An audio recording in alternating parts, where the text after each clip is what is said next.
Alléluia. Est-ce qu'il est vivant? Est-ce qu'il est ressuscité? Qui? Où? Acclamons royalement le Seigneur. Bien-aimés de Dieu, ce matin, notre joie est grande de nous retrouver dans la maison de rencontre avec notre Dieu. Bien-aimés, véritablement, on peut ressentir ce matin la joie d'être enfant du Seigneur Jésus-Christ. Et voilà pourquoi même on s'entend. David pouvait dire, je suis dans la joie quand on me dit, allons à la maison de l'Éternel. Et aujourd'hui, nous, asséistes, nous disons, je suis dans la joie quand on me dit, allons à l'épouse. Alléluia. Parce que véritablement, au temps où nous sommes, marqués par de nombreux événements qui se placent dans un plan charnel, tout comme spirituel, bien-aimé de Dieu, véritablement, les asséistes ont reçu une grâce. Et ayant conscience de cela, voilà comment nous manifestons notre joie, voilà comment nous dansons pour notre Dieu, voilà pourquoi nous le louons, voilà pourquoi nous le célébrons, voilà pourquoi nous l'adorons, parce qu'il mérite l'adoration et la louange. Aussi, bien-aimé, à toi qui es arrivé en ce lieu ce matin, certainement que tu as été invité par un frère, par une sœur. Bien-aimé, nous te souhaitons la bienvenue en ce lieu. Et bien-aimé, en ce lieu, notre aspiration, c'est la connaissance de la parole de Dieu. Parce qu'il était que vous connaîtrez la vérité et la vérité vous affranchira. La vérité dont il s'agit, c'est la vérité de la parole. Alléluia. Et donc, si nous sommes venus en ce lieu, c'est vrai, nous avons dansé, mais le moment est arrivé où nous allons écouter encore cette parole. Quitte à toi et moi, d'être encore disposés, d'ouvrir nos cœurs, bien-aimés de Dieu, de mettre de côté, bien-aimés, la connaissance peut-être que nous avons, qui va être un obstacle pour nous empêcher d'écouter ce que le Seigneur a réservé pour nous. Mais nous savons une chose, quand Christ rassemble ses enfants, il ne les rassemble pas en vain. Alléluia. Bien-aimé, si tu es réellement disposé, ce matin encore, tu es rentré vide, tu repartiras chargé. Tu es rentré faible, tu repartiras rempli de force. Tu es rentré abattu, tu repartiras consolé. Alléluia. Dans cette joie, bien-aimé, je vous prie de prendre place. Alors, bien-aimés frères et sœurs, c'est dans cette joie que nous allons encore suivre la prédication de ce matin. Bien-aimés, le moment de la prédication, c'est un moment où véritablement chacun de nous doit être disposé à écouter son Dieu. Ce n'est pas le moment de dormir, ce n'est pas le moment de penser à nos activités, car pour certains, au moment où nous sommes là, la parole est en train de passer, tu es en train de faire le programme de la semaine.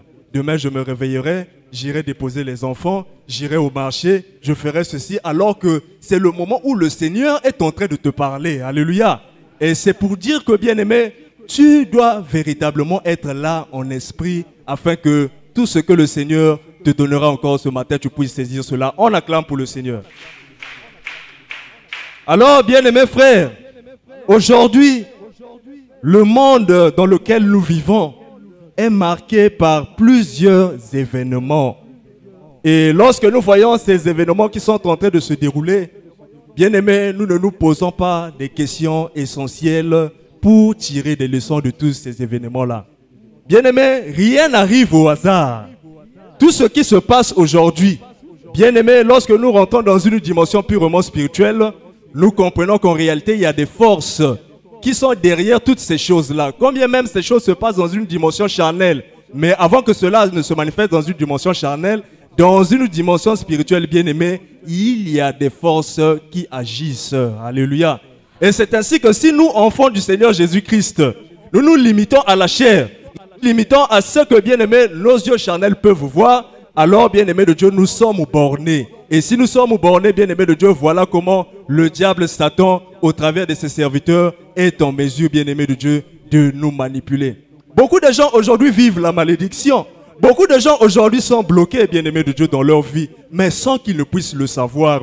Tu vis des choses où, en réalité, bien-aimé, tu ne comprends pas. Pourquoi lorsque je fais ceci, ça ne marche pas? Pourquoi lorsque je fais ceci, ça ne marche pas? Les choses n'avancent pas, tout est bloqué. Mais étant donné que les choses spirituelles t'échappent, tu te dis que ce n'est que normal. Or, au fond, bien-aimés de Dieu, il y a des forces lugubres, des forces des ténèbres qui sont à l'origine de cela. Et c'est ainsi que nous avons besoin de recevoir une parole qui vient pour nous ouvrir les yeux afin que nous puissions comprendre cela et connaître quelle est la volonté de notre Dieu par rapport au temps que nous sommes en train de vivre. On acclame pour le Seigneur. Alors mes frères et sœurs, j'aimerais commencer par interpeller la conscience de tout un chacun. Parce que pendant longtemps, l'homme qui vit sur la terre a été enseigné sur la prière. Et c'est ainsi que si nous allons à l'église, c'est pour aller prier Dieu. Alléluia. Mais comment est-ce que nous prions Dieu aujourd'hui? Et d'ailleurs même, ce Dieu que nous prions, est-ce que nous le connaissons? Alléluia. Oui, tu partiras là, on te dira, ici nous prions Jésus. Tu partiras dans telle église, ici nous élevons Jésus. Mais finalement, bien-aimé de Dieu, est-ce que c'est Jésus qu'on est tenté de nous présenter là? Il est le véritable. Parce que, bien-aimé de Dieu, dans les mêmes églises, nous voyons la division. Dans les mêmes églises, nous voyons la séparation. Mais Christ n'est pas divisé. Alléluia. Mais si aujourd'hui il y a des séparations dans l'église, d'où viennent ces séparations-là? Est-ce que réellement, les hommes qui sont en train de nous conduire, c'est le Seigneur Jésus-Christ qui les a envoyés, ou encore c'est des gens qui sont envoyés du diable Satan et qui sont en train de servir leur propre intérêt, bien-aimés de Dieu?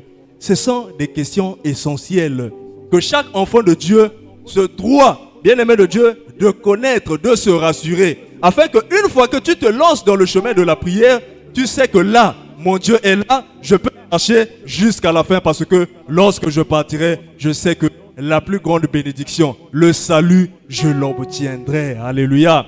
Et c'est ainsi que si nous allons à l'église, c'est premièrement, c'est pour le salut de nos âmes. Alléluia. Qui marque cela que beto kwena na inzo ya nzambi, beto sosa nzambi. Si, bien-aimé de Dieu, kusosa kuyamba ina kele luzingu ya esprit ya beto. Alléluia. Luzingu ya muela, bien-aimé de Dieu. Mais aujourd'hui, nous voyons, qu'est-ce qui nous motive à aller à l'église? On va à l'église parce qu'on veut se marier. On va à l'église parce qu'on veut travailler. On va à l'église parce qu'on veut voyager. Alléluia. Mais bien aimé, tu peux obtenir des voyages. Tu peux obtenir le mariage. Tu peux obtenir la guérison. Mais est-ce que ton âme est sauvée? Alléluia. Bien aimé, la puissance n'est là que pour satisfaire la chair. Bien aimé de Dieu. On guérit avec la puissance, mais on sauve avec la parole. Alléluia. Et en ce temps-ci, qui est venu avec la parole qui est en train de nous sauver, bien-aimés de Dieu? C'est là la question fondamentale qu'il faut se poser. Et lorsque nous obtiendrons la réponse à cette question-là, bien-aimés de Dieu, nous serons rassurés que nous avons trouvé le véritable et nous pouvons marcher. On acclame pour le Seigneur. Alors, d'emblée, j'aimerais dire que l'humilité puisse nous revêtir encore ce matin. Bien-aimés, parmi nous, il y a certainement des gens qui ont une connaissance, mais en ce lieu, nous disons, si tu penses déjà tout connaître, alors sache que tu ne connaîtras plus, tu ne pourras plus avancer dans ta vie.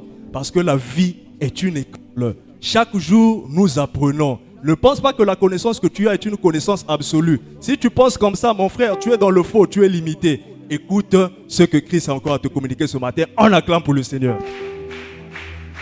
Et c'est pour dire que notre statut social, en réalité, lorsque nous venons devant Dieu, ne compte pas. Bien-aimés, nous devons venir devant la face de Dieu en toute humilité.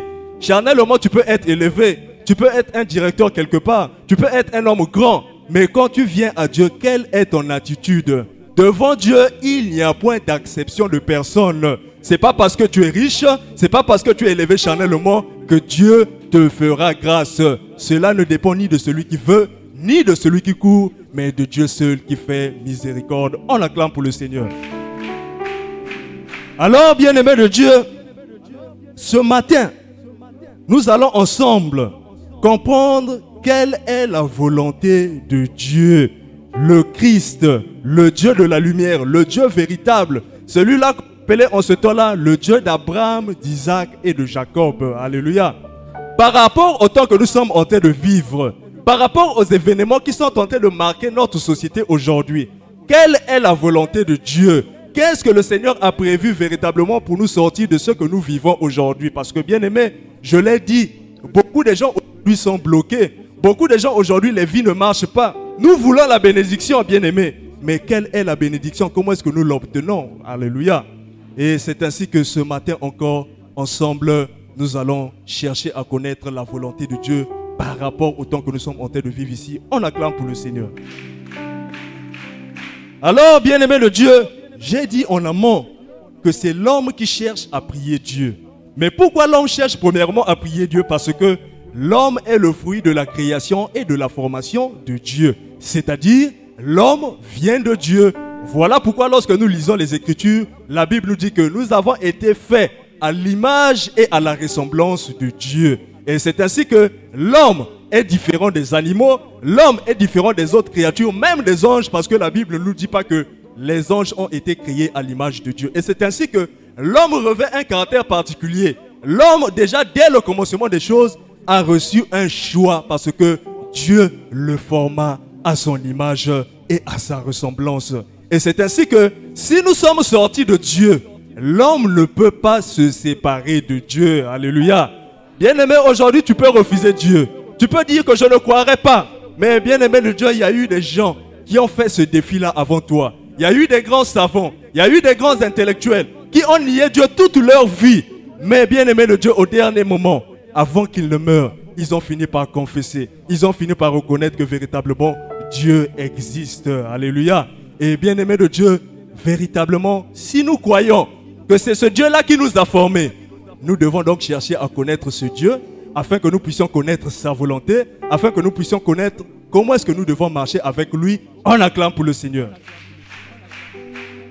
Alors, bien-aimé de Dieu, si l'homme vient de Dieu, mais finalement, l'homme est constitué de quoi? Finalement, l'homme est fait de quoi? Est-ce que ce que nous voyons physiquement, l'homme que nous voyons physiquement, ce n'est que cette partie-là, ce n'est que cette entité-là qui compose l'homme ou pas? Dans Matthieu 4, la Bible nous dit que l'homme ne vivra pas de pain seulement, mais surtout de toute parole qui sort de la bouche de Dieu. Alléluia.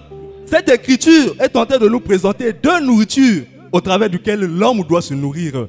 D'un côté, il doit se nourrir du pain, mais de l'autre côté, il doit se nourrir de la parole de Dieu. Mais nous savons que le corps que nous avons, le corps physique que nous pouvons toucher, ne peut pas manger la parole. Alléluia. Et donc, la parole qui est présentée comme une nourriture est une nourriture pour une autre entité qui se retrouve dans l'homme, et c'est la nourriture de l'esprit. On acclame pour le Seigneur. Et c'est par là, nous comprenons qu'en réalité, dans l'homme, nous avons deux parties. Une partie charnelle et une partie spirituelle, bien-aimé de Dieu. La partie charnelle, comme je l'ai dit, représentée par le corps physique, c'est ce que nous voyons qui se nourrit du pain. Mais la partie spirituelle n'a pas besoin du pain, mais au contraire a besoin de la parole de Dieu. Alléluia. Mais aujourd'hui, bien-aimés, combien connaissent véritablement l'identité de l'homme? Parce que s'il y a une partie spirituelle et une partie charnelle, bien-aimé de Dieu, mais ces parties-là qui se retrouvent dans l'homme, qui a donné à l'homme ces différentes parties? Parce que lorsque nous repartons dans la Genèse, la Bible nous dit dans Genèse 1, 26, puis Dieu dit, faisons l'homme à notre image, selon notre ressemblance. Alléluia. Faisons. Pour ceux qui ont fait un peu l'école, pour ceux qui ont appris la conjugaison depuis l'école primaire, quand on dit faisons, celui qui parle n'est pas seul. Mais il est accompagné de qui? Parce que là-bas on nous dit, Dieu créa ceci, Dieu créa cela. Mais quand il s'agit de faire l'homme, la Bible nous dit, puis Dieu dit, faisons l'homme à notre image et selon notre ressemblance. Donc nous comprenons que ce Dieu qui parle, il n'est pas seul, mais il est accompagné de quelqu'un. Alléluia. Et c'est là où, bien-aimé de Dieu, la révélation doit intervenir, parce que si nous n'avons pas de révélation, la Bible reste fermée, car la Bible est un livre scellé. On acclame pour le Seigneur. Et c'est là que nous disons à l'ACE que ce n'est pas n'importe qui a le droit d'ouvrir la Bible et commencer à enseigner le peuple de Dieu. Pourquoi? Parce que ce qui est écrit dans la Bible nous dit que ce qui est écrit a été inspiré par Dieu. C'est poussé par l'Esprit que les hommes ont parlé de la part de Dieu. Et donc, si les hommes ont écrit, c'est parce qu'il y a l'Esprit de Dieu qui les animait. Et si le même Esprit ne te conduit pas aujourd'hui, toi qui ouvres la Bible, tu vas transmettre ta compréhension à toi, ta philosophie, ton intelligence. Et cette intelligence-là ne peut pas communiquer la vie à l'esprit de l'enfant de Dieu. Voilà pourquoi nous constatons aujourd'hui Nous allons dans les églises, on nous prêche, mais les problèmes ne finissent pas. Les mêmes situations continuent alors qu'on nous prêche la parole de Dieu. Alléluia. Mais Paul a dit, je n'ai point honte de l'évangile, car c'est la puissance de Dieu pour le salut de quiconque croit. La puissance de Dieu est contenue dans sa parole. Donc, celui qui reçoit une parole de vérité reçoit une puissance. Et si la puissance la rentre au-dedans de nous, bien-aimés, notre vie doit être transformée. Alléluia. Mais si les mots ne finissent pas, les problèmes ne finissent pas, on a l'impression que plus on prie, plus on a des problèmes, bien-aimés de Dieu. Mais où est passé ce Dieu-là? Où est passée sa puissance? Car il est écrit, si quelqu'un est en Christ, il est une nouvelle créature. Les choses anciennes sont passées, voici toutes choses sont devenues nouvelles. Mais bien aimé, pourquoi nous n'arrivons pas à vivre cette nouveauté de vie en Christ? Pourquoi nous n'arrivons pas à témoigner cette transformation? Alléluia. Parce que celui qui est en Christ est transformé. Tu étais une ancienne créature, tu deviens une nouvelle créature et cela se témoigne par ta vie. Hier, on pouvait t'ensorceler, mais quand tu es en Christ, le sorcier ne peut plus t'avoir. Hier, on pouvait te faire les maris de nuit. Quand tu es en Christ, ces manifestations-là se terminent. Alléluia. Mais si malgré que nous prions, nous avons toujours les mêmes manifestations, sache que Christ n'est pas encore au-dedans de toi. Et c'est cette vérité que les gens ne veulent pas accepter parce qu'on veut se consoler, bien-aimé de Dieu, en croyant que je prie, j'ai reçu le véritable Dieu. Alléluia. Bien-aimé, Dieu est un mystère. Et le mystère, par définition, c'est quelque chose qui est caché. C'est quelque chose qui n'est pas connu du commun des mortels. C'est quelque chose que tout le monde ne peut pas découvrir ou recevoir aussi facilement. Alléluia. Jésus pouvait prendre la parole pour dire que personne ne connaît le Père si ce n'est le Fils. Personne non plus ne connaît le Fils si ce n'est le Père ou celui à qui le Fils veut le révéler. Alléluia. Mais bien aimé, connaître Dieu est un secret. Voilà pourquoi on a vu même lorsque Jésus était là, il a posé la question à ses disciples qui marchaient avec lui. Qui dit-on que je suis moi, le Fils de l'homme? Bien aimé, les disciples étaient avec Jésus. Ils étaient enseignés de Jésus, mais ils n'ont pas pu répondre à cette question-là. Pourquoi? Parce qu'ils ne connaissaient pas la véritable identité de Christ. Mais ce n'est que celui-là qui a reçu la révélation, à savoir Pierre, qui a dit que tu es le Christ, le Fils du Dieu vivant. Alléluia. Et donc, nous comprenons que pour connaître Dieu, il faut recevoir une révélation. Mais qui aujourd'hui, au temps où nous sommes, a reçu la révélation de Dieu pour conduire son peuple? Alléluia. Et c'est là où nous interpellons le peuple de Dieu pour dire que la question de la prière est une question de vie ou de mort. Toi qui es tenté de prier, toi qui es tenté d'aller dans une église, es-tu rassuré que Christ est là-bas? Parce que le Seigneur Jésus-Christ dit, je suis le chemin, la vérité et la vie. Là où il y a Christ, il y a la vérité et c'est cette vérité-là qui donne la vie à notre esprit. Mais si Christ n'est pas là-bas, cette église-là n'est qu'un chemin dans lequel il y a le mensonge et le mensonge nous communique la mort. Alléluia. Voilà pourquoi nous interpellons les consciences pour dire, tu es un enfant de Christ, il faudrait que tu prennes ta vie au sérieux. Le Seigneur, si, bien aimé, si Jésus est venu sur terre, a accepté de se sacrifier. Bien-aimé, tu penses que ton âme n'a pas de valeur. Lui qui est Dieu, il s'est humilié en venant sous forme d'homme et regardez le traitement qui lui a été réservé pour te racheter toi. Bien-aimé, c'est pour dire que ton âme compte. Pour Dieu, ton âme a une valeur. Mais toi, comment est-ce que tu considères la valeur de ton âme? Alléluia. Qui est en train de te conduire aujourd'hui? Comment as-tu reçu le Seigneur Jésus-Christ? Alléluia. Bien-aimés, ce sont des questions fondamentales. Il ne suffit pas de faire des formalités. J'appartiens à une église. Non. Lorsque tu arrives à la on te dit, c'est bien, tu appartiens à une église, mais il faut te rassurer que Christ est là-bas. Et pour savoir que Christ est dans cette église, il faudrait que la personne qui vous conduit soit envoyée de la part du Seigneur Jésus. On acclame pour le Seigneur. Et c'est ainsi que dans le livre de Matthieu, chapitre 10, verset 40 à 41, le Seigneur dit, voici, moi, je vous envoie. Sachez que celui qui vous reçoit, moi mes disciples, celui-là m'a reçu moi-même. Bien-aimé, Jésus étant arrivé, il ne pouvait pas être partout au même moment.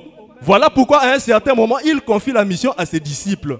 Il les envoie, mais il leur dit, celui qui vous reçoit, vous mes disciples, m'a reçu moi-même le Seigneur Jésus-Christ. Alléluia. Et donc aujourd'hui aussi, si nous voulons recevoir le Seigneur, il faut recevoir celui-là qu'il a envoyé. Alléluia. Et quels sont les critères de reconnaissance de celui-là que le Seigneur a envoyé. Bien-aimés, en ces lieux, nous démontrons la chose par rapport aux Écritures. Lorsque nous repartons dans Matthieu 10, au verset 5, la Bible nous dit « Tels sont les 12 que Jésus envoya après leur avoir donné les recommandations suivantes. N'allez pas vers les païens, n'entrez pas dans les villes des Samaritains, mais allez plutôt vers les brebis perdues de la maison d'Israël. » Donc, on comprend que celui-là que le Seigneur envoie, le Seigneur l'envoie premièrement vers un peuple précis. Il leur dit, n'allez pas vers les païens, n'allez pas vers les Samaritains, mais allez plutôt vers les brebis perdues de la maison d'Israël. Et quand ils sont allés là-bas, il leur dit, allez prêcher et dites, le royaume de Dieu est proche. Alléluia. Donc, non seulement que le Seigneur les envoie, il leur donne aussi le message qu'ils doivent aller prêcher là-bas envers ce peuple-là. Et il leur dit, allez-y dire que le royaume de Dieu est proche. Et bien aimé, tous les frères qui ont reçu ces apôtres-là ont reçu le Seigneur Jésus-Christ lui-même. S'ils ont reçu Jésus, ils sont passés de la mort à la vie. Et voilà comment ces frères-là pouvaient recevoir le salut de leurs âmes. On l'acclame pour le Seigneur. Alors, bien aimé, aujourd'hui, nous voulons apporter la précision aux enfants de Dieu. Parce que pendant longtemps, nous sommes restés dans la confusion. Et c'est cette confusion-là qui fait qu'aujourd'hui, nous ne puissions pas prier, nous ne puissions pas adorer notre Dieu. Regardez, Dieu a fait l'homme. Mais nous avons dit que dans l'homme, il y a une partie charnelle et une partie spirituelle. Mais quel est le Dieu qui a fait l'homme? Parce que la Bible nous dit dans le livre de Colossiens, chapitre 1, à partir du verset 12, que Christ a formé toutes choses et que ce n'est que par lui et en lui que tout a été créé. Que ce soit les choses visibles, tout comme les choses invisibles. Donc, à la création, sinon à la formation de l'homme, il y a déjà un Dieu, sinon une divinité qui est associée à la formation de l'homme qui n'est autre que Christ. Mais bien aimé, lorsque nous repartons dans le livre de la Genèse, Christ n'est pas appelé comme ça. Christ a un autre nom. Là-bas, on parle de la lumière, bien aimé de Dieu. Alléluia. Et donc, la lumière, car la Bible nous dit qu'au premier jour de la création, Dieu dit que la lumière soit et la lumière fut. Puis Dieu sépara la lumière d'avec les ténèbres. Mais bien aimé, est-ce qu'on peut séparer deux êtres, sinon deux choses qui ne sont pas ensemble? La Bible dit, Dieu sépara la lumière d'avec les ténèbres. Donc, à côté de la lumière, il y avait aussi les ténèbres qui étaient là. Mais la lumière dont on nous parle dans le livre de Genèse, ce n'est pas la lumière du soleil, bien-aimé de Dieu, ou la lumière de la lune, mais ce n'est autre que le Seigneur Jésus-Christ lui-même. Alléluia. Donc, Christ est aussi appelé la lumière. Et de l'autre côté, on nous dit qu'il y avait aussi des ténèbres. Mais finalement, les ténèbres là, c'est qui? On l'acclame pour le Seigneur. Si Christ est une divinité, bien-aimé, les ténèbres également représentent une divinité qui n'est autre que Satan. Et c'est ainsi que dans Genèse 1, 26, quand on est en train de dire « Faisons l'homme à notre image selon notre ressemblance », ce sont les deux divinités qui se sont associées pour former l'homme que nous avons. Et c'est ainsi que dans l'homme, il y a une partie de Christ qui est la lumière, il y a aussi une partie de Satan qui représente les ténèbres. La partie de Christ dans l'homme, c'est l'esprit. Et la partie de Satan dans l'homme, c'est la chair, le corps visible que nous voyons. Alléluia. Et c'est ainsi que chaque divinité a une partie au-dedans de l'homme. Mais l'homme qui est formé par deux divinités, finalement, va prier qui? L'homme qui est formé par ces deux divinités va adorer qui? Alléluia. La Bible nous dit, nul ne peut servir deux maîtres à la fois, car ou il aimera l'un et haïra l'autre, ou il s'attachera à l'un et méprisera l'autre. Nul ne peut servir Christ et Mammon, c'est-à-dire nul ne peut servir Christ et Satan. Alléluia. Donc, l'homme qui est formé par ces deux divinités est face à un choix. L'homme va adorer qui? L'homme va prier qui? Alléluia. Et c'est ainsi que sur la face de la terre, bien-aimé de Dieu, qu'on ne nous le cache pas, il y a deux divinités qui influencent la vie de l'homme. Il y a à savoir Christ qui est la lumière et Satan qui représente les ténèbres. Et c'est ainsi que sur la face de cette terre, on peut prier Christ, tout comme on peut prier Satan. On peut adorer Christ, tout comme on peut adorer Satan. Alléluia. Mais, bien-aimé, Christ veut que ses enfants puissent l'adorer lui seul. Alléluia. Bien-aimé, Christ veut que ceux qui lui appartiennent puissent l'adorer. Mais finalement, qui adore Christ? Parce qu'aujourd'hui dans les églises, tous Tout le monde se dit enfant de Dieu. Personne ne dira que moi je suis enfant de Satan. Alléluia. Est-ce qu'il y a un enfant de Satan ici ce matin? Bien-aimé de Dieu, nous voyons qu'il n'y a personne. Tout le monde est enfant de Dieu. Mais est-ce que réellement, c'est en profondeur, en esprit, cela est une vérité? Alléluia. Parce que nous voyons aussi, bien-aimé, en ce qui concerne les églises, nulle part on a écrit ici église de Satan. Partout on nous dira c'est l'église de Jésus. Mais alors que sur la face de la terre, nous avons deux divinités qui influencent la vie de l'homme. Alléluia. Et donc, appartenir à Jésus ou appartenir à Satan, c'est ce qui va nous emmener à poser des actes d'adoration. Mais comment faudrait-il faire sinon? Que faut-il savoir? Savoir que j'appartiens à Christ ou j'appartiens à Satan. On acclame le Seigneur. Bien-aimé, c'est là que aujourd'hui, au travers de la révélation que l'envoyé aimé Michel Chitembo nous apporte, nous sommes arrivés à la lumière et à comprendre beaucoup de choses qui étaient cachées. Bien-aimé, aujourd'hui, il y a quelqu'un qui vit sur la face de la terre qui est comme toi. Mais au moment où nous dormons, bien-aimé de Dieu, la nuit est faite pour dormir. Mais au moment où nous dormons, ce frère-là est capable de sortir de son corps, aller bloquer quelqu'un. Ce frère-là est capable de sortir de son corps, aller prendre ton mariage. Ce frère-là est capable de sortir de son corps, aller voler tes enfants. Yandinake boutave, yandinake kouelave. Mais d'où viennent ces choses-là? Pourquoi cette personne-là a la capacité de le faire, mais toi tu n'as pas la capacité de faire cela? Alléluia. C'est que nous sommes différents. C'est qu'il y a deux types de personnes sur la face de la terre. C'est qu'il y a les enfants de la lumière et les enfants des ténèbres.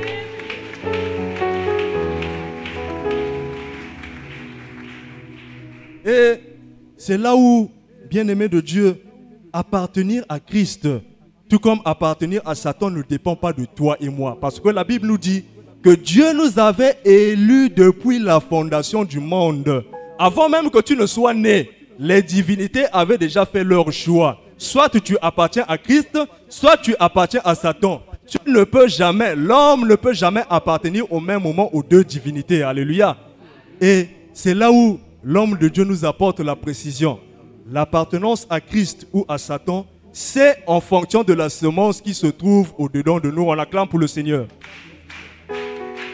Et c'est là où nous avons dit que celui-là qui a la capacité de sortir de son corps, aller bloquer ton mariage, aller bloquer tes situations, bien-aimées de Dieu, c'est celui-là qu'on appelle le sorcier. Mais toi, qui n'as pas cette puissance de la sorcellerie, tu es saint de corps et d'esprit. Sache que tu appartiens à Christ qui est la divinité de la lumière. Donc, ne peut adorer Christ que celui qui est saint de corps d'esprit, c'est-à-dire celui qui n'a pas la sorcellerie au-dedans de lui. Alléluia. Mais ceux donc qui sont pourvus de cette puissance-là de la sorcellerie, ce sont ceux-là qu'on appelle les enfants des ténèbres et sont ceux-là qui servent Satan. Bien-aimé, un sorcier ne servira jamais le Seigneur Jésus-Christ. Qu'on ne nous trompe pas dans les églises, un sorcier bien-aimé de Dieu est un fils des ténèbres. Alléluia. Et c'est ainsi que si nous sommes deux sur la face de la terre, il faudrait que toi, qui appartiens à Christ, qui est saint de corps et d'esprit, que tu puisses maintenant adorer ton Dieu. On acclame pour le Seigneur. Et c'est là où, bien-aimé de Dieu, l'apôtre Paul, dans le livre de 1 Thessaloniciens chapitre 5, il est en train de nous apporter cette précision-là. Il dit, vous êtes les enfants de la lumière, les enfants du jour. Ne dormez pas comme les enfants des ténèbres ou les enfants de la nuit. Et donc, les ténèbres, ces choses-là sont symboliques.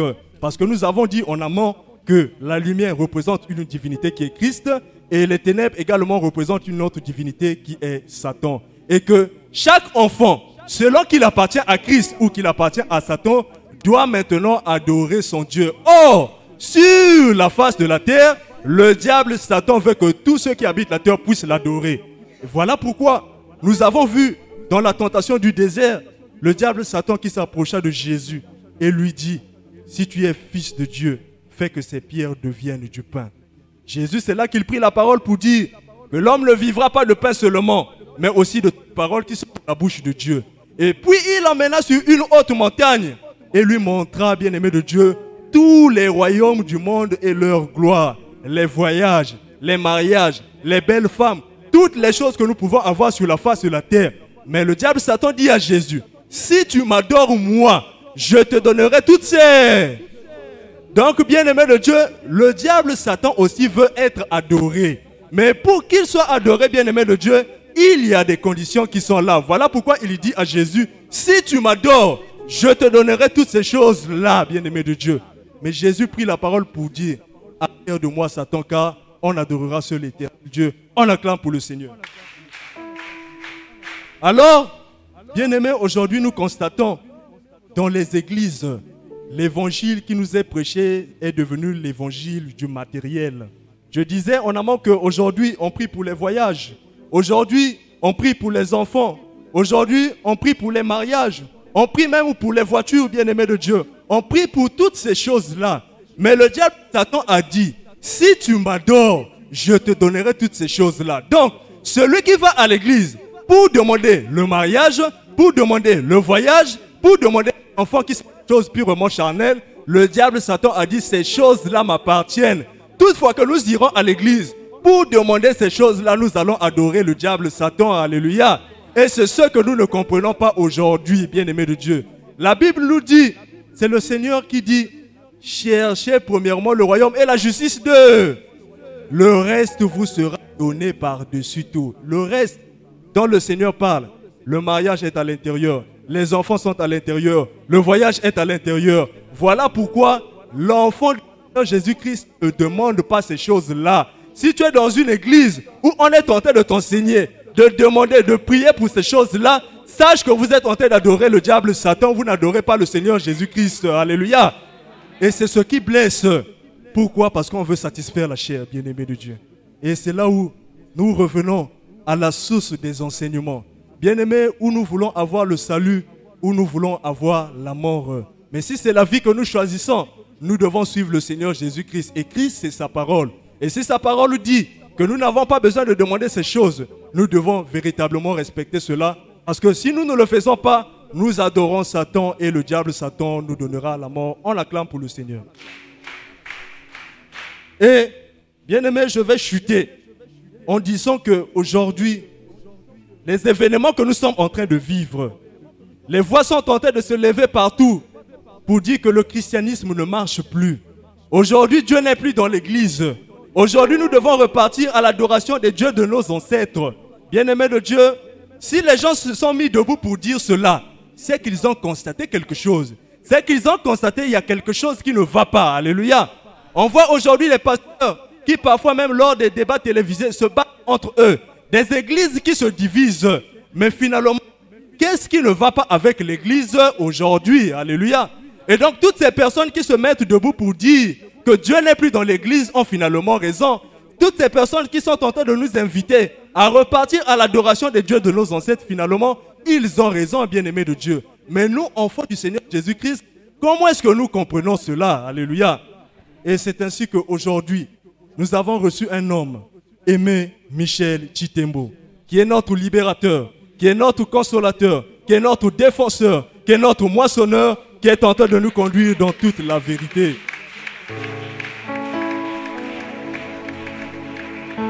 Et quand Michel arrive, il veut ramener l'ordre là où il y avait le désordre. Il veut nous ramener sur le droit chemin, là où nous avons perdu le chemin parce que au moment où nous parlons, le diable est rentré dans l'église.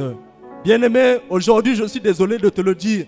Tu chercheras Dieu dans l'église, tu ne le trouveras plus parce que Dieu n'est plus là. C'est le diable Satan qui est maintenant dans l'église. Et c'est ainsi qu'aujourd'hui, nous voyons toutes ces manifestations des miracles qui sont purement mensongers parce que le miracle doit être assis sur la base de la vérité de la parole. Si la parole qui nous est prêchée n'est pas vérité, mais d'où viennent la manifestation de ces miracles-là? Alléluia. Bien-aimé, le diable Satan est une divinité. Et quand on parle de divinité, c'est un être qui a la puissance, qui peut te guérir, qui peut te donner le voyage, qui peut te donner tout ce que tu veux. Mais sache qu'il y a une chose qui ne te donnera jamais, c'est le salut de ton âme. Alléluia. Et c'est ainsi que si nous cherchons la guérison, si nous cherchons ces choses-là, bien-aimés, aujourd'hui dans l'église, nous allons adorer Satan. Et Satan ne nous donnera jamais la vie. Voilà pourquoi Michel est revenu aujourd'hui avec le leur pour nous faire comprendre ces événements et pour nous enseigner qu'aujourd'hui, l'église a déjà joué son rôle, c'est fini. Alléluia. L'église est en fin de cycle. Aujourd'hui, les enfants de Dieu ne doivent plus chercher à demeurer dans l'église, mais il nous faut passer de l'église à l'épouse. Alléluia. Mais les gens se demanderont, finalement, c'est quoi l'épouse? On n'a jamais entendu parler de cela. Mais pourquoi faudrait-il aujourd'hui sortir de l'église pour aller à l'épouse? Bien-aimés, c'est aujourd'hui la volonté du Dieu que nous avons tant cherché qui se manifeste au travers de son envoyé. Et quand Michel arrive, le message qu'il nous donne, c'est celui-là. Nous devons sortir de l'église pour demeurer cette fois-ci dans l'épouse. On l'acclame pour le Seigneur. Et pourquoi nous devons sortir de l'église pour demeurer dans l'épouse? Nous avons dit que le diable est rentré dans l'église et Dieu n'est plus là-bas. Et il y a une grande promesse dans le Seigneur Jésus-Christ nous avons donné avant qu'il ne reparte. Parce qu'il dit, je m'en vais vous préparer des places. Et après avoir fini de vous préparer des places, je reviendrai pour vous prendre afin que là où je suis, vous y soyez également. Bien-aimé, j'aimerais te dire que si tu es enfant de la lumière, si tu es enfant de Christ, la terre sur laquelle nous vivons n'est pas ta demeure. Alléluia. Nous sommes des pèlerins. Nous sommes des passagers sur la face de cette terre. Parce que notre demeure n'est pas d'ici-bas, mais notre demeure est d'en haut, dans le paradis de notre Père. On acclame pour le Seigneur. Et c'est ainsi que le Seigneur a fait la promesse de revenir nous prendre pour nous emmener là-bas. Mais lorsqu'il est parti pour nous préparer des places, derrière le diable Satan s'est infiltré et a emmené le peuple de Dieu à l'égarement. Et c'est ainsi que dans l'église, il y a maintenant un mélange qui est là entre le vrai et le faux. Or, le Seigneur Jésus-Christ est uniquement dans la vérité, il n'est pas dans le faux. Voilà pourquoi lorsque Michel arrive aujourd'hui, c'est pour accomplir cette mission-là de la séparation, pour prendre ceux qui appartiennent uniquement à Christ, pour les sortir de l'église, pour les emmener dans l'épouse afin qu'ils soient enlevés. Alléluia. Et c'est ainsi que nous sommes en train d'enseigner le peuple de Dieu. Si réellement tu crois à l'enlèvement, si réellement tu crois à cette promesse, si réellement tu crois à cette bénédiction, Michel aujourd'hui est venu pour nous prendre de l'église à l'épouse. Et donc, la volonté du Seigneur Jésus-Christ, c'est que nous puissions sortir de l'église, que nous ne puissions plus rester dans l'église, que nous ne puissions plus demeurer dans l'église, là où il y a un mélange entre le vrai et le faux, mais que nous rentrons uniquement dans l'épouse, là où est installée la vérité, afin que Christ vienne nous prendre pour l'enlèvement. On acclame pour le Seigneur. Et c'est là que, bien aimé, la chose devient difficile. Parce que nulle part ailleurs, vous entendrez ce message-là. Mais nous savons une chose, ce n'est pas parce que nous sommes nombreux que nous avons la vérité. Lorsque tu es seul, si tu es avec Dieu, sache que tu représentes la majorité. La majorité, ce n'est pas fonction du nombre, mais la majorité, c'est le fait d'être avec Christ. Si aujourd'hui Michel est avec Christ, la vérité, c'est Michel qui la détient. Et toi, enfant du Seigneur Jésus-Christ, tu dois suivre cet homme-là, tu dois le recevoir pour recevoir cette vérité, afin que tu sois réellement prêt à partir pour l'enlèvement. Alléluia. Et c'est ainsi que nous interpellons les consciences. Bien-aimés, le moment est arrivé où nous devons quitter la superficialité dans les églises. Je l'ai dit en amont, on ne va pas seulement prier pour avoir les choses charnelles, mais d'abord pour les choses de l'esprit bien-aimé de Dieu. Et si réellement l'intérêt de l'esprit est une priorité pour nous, aujourd'hui nous devons passer de l'église à l'épouse. Tel est le message que le Seigneur a préparé encore pour nous ce matin. Avec des acclamations, je remets la parole.